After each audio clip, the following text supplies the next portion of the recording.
Hello, this is Miles, and this is part 2 of my 2023 box office predictions. So, first off, we got The Meg 2, The Trench. And I don't think that this is going to make its money back. I mean, 200 million budget, most likely. It might make like 3 or 400 million, like maybe a 50 million opening. I don't know how good the first one did, but like sequels to this type of stuff aren't really going to do that good, so I don't have very high hopes for it. Now we got The Last Voyage of the Demeter, and I am just finding out about this movie now. I have no idea what this is. It says that it's based on a single chapter from Captain's Log from a classic 1897 novel Dracula. That's cool. This says it has an 80 million budget, which is weird because I don't feel like I don't know if this is supposed to be a horror movie. Oh yeah, it looks like a horror movie. I see that. If it's a horror movie, it's probably gonna be doing pretty good. I don't know what kind of horror movie has an $80 million budget though. They're always usually like 20 or 30 million. I can see this making 200 million. I bet, like a 20 million box office domestic opening. I think. Next up, we got Gran Turismo. I think I pronounced that properly. This stars David Harbour, which is cool. I never watched Stranger Things, but ever since Violent Night came out, I've like loved David Harbour. He's a pretty cool guy. This movie looks cool enough. This says it has a $135 million budget. Looks like a NASCAR movie. Yeah, I think a guy who has good gaming skills wants to become a professional race car driver. Yeah, this isn't going to do good at all. I bet this will make maybe 100 million if it's lucky. Now we got Blue Beetle, and I'd say I have pretty high hopes for this movie. There's a couple different sources of its budget. On IMDb, it says it's a $200 million movie, but a couple other places say it's like 120. So I'm just gonna go in the middle and say it's like a $150 million movie. And I think this movie looks pretty good. I mean, it looks wholesome.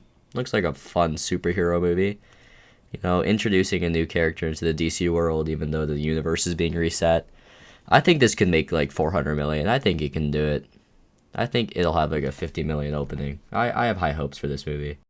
Now we got The Equalizer 3. And I feel like anytime you make a third of a movie, like you kind of know that it's going to do good. If the first sequel to the first one does good and they have to make a third one, I feel like that's going to do good too. I think this can make like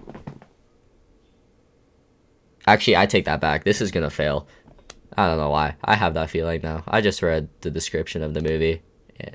Yeah. This isn't going to do good. No offense to Denzel Washington. This will make maybe 100 million if they're lucky. Now we got The Nun 2, which is a sequel to The Nun, a super successful horror movie. This will have a small budget because it's a horror movie. I bet this will make 200 million. Next up, we got The Expendables 4. And if they make a fourth sequel, or I guess a third sequel technically, then you know the movie has to do good. But I don't think it's going to do good. I mean, like, it might, but it won't. 100 million budget, it could make like 150 or 200, but it also probably won't. I don't know. I don't have high hopes for any movies really that are sequels or not sequels. Yeah, I don't think this is going to do very good either. Next up, we got Kraven the Hunter. And I know I skipped Paw Patrol the Mighty Movie, but I didn't really feel like giving Paw Patrol the Mighty Movie a prediction because it's Paw Patrol the Mighty Movie, so I'm just going to go on to Kraven the Hunter. This is like a Marvel Sony movie, right? Like in the Sony world, I think. Yo, Aaron Taylor Johnson, I love that guy. This is going to fail. Yeah. This will make like 150, I think. Now we got The Exorcist, which is a sequel to The Exorcist. I don't know why they gave it the same name. Yeah, this is gonna do super good. Yeah, like a 13 million budget. Yeah, this will make like 80 million or 200 million. I'd say between 80 and 200 million, probably. I mean, all horror movies just do good. I don't know why. I don't know what it is, but they just all do really good for some reason. Now we got Killers of the Flower Moon, and I am so excited for this movie. It's a Martin Scorsese movie with Leonardo DiCaprio and Robert De Niro and Jesse Plemons, all people he's worked with before.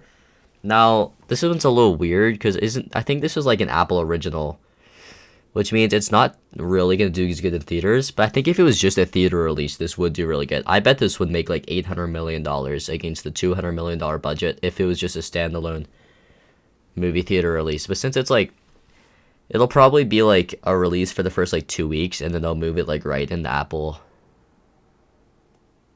I think. So this could make like 200 or $300 million, but I think it's gonna do pretty good.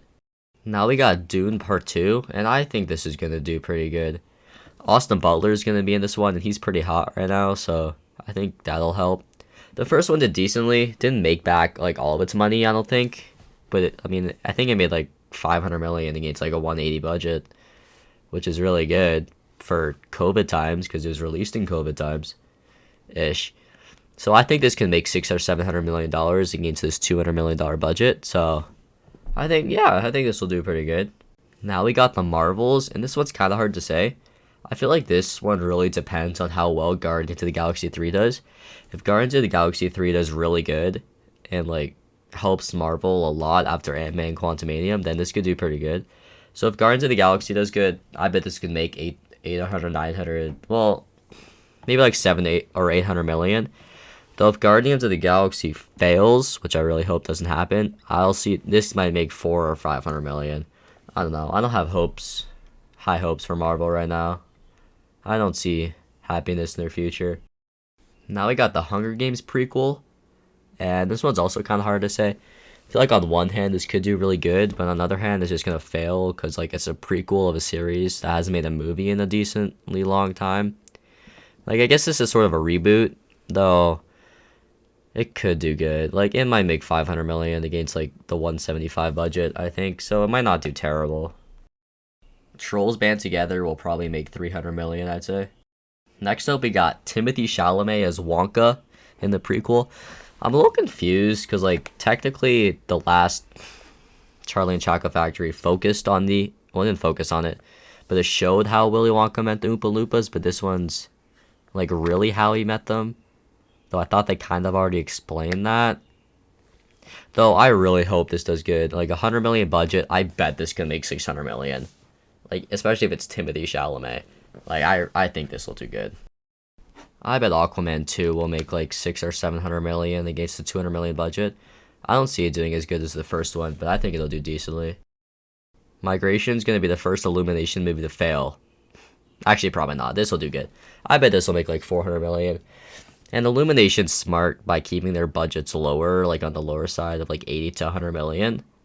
So I think this will definitely make its money back, but it's not going to do like incredibly well. Thank you for watching. I appreciate it. Please subscribe.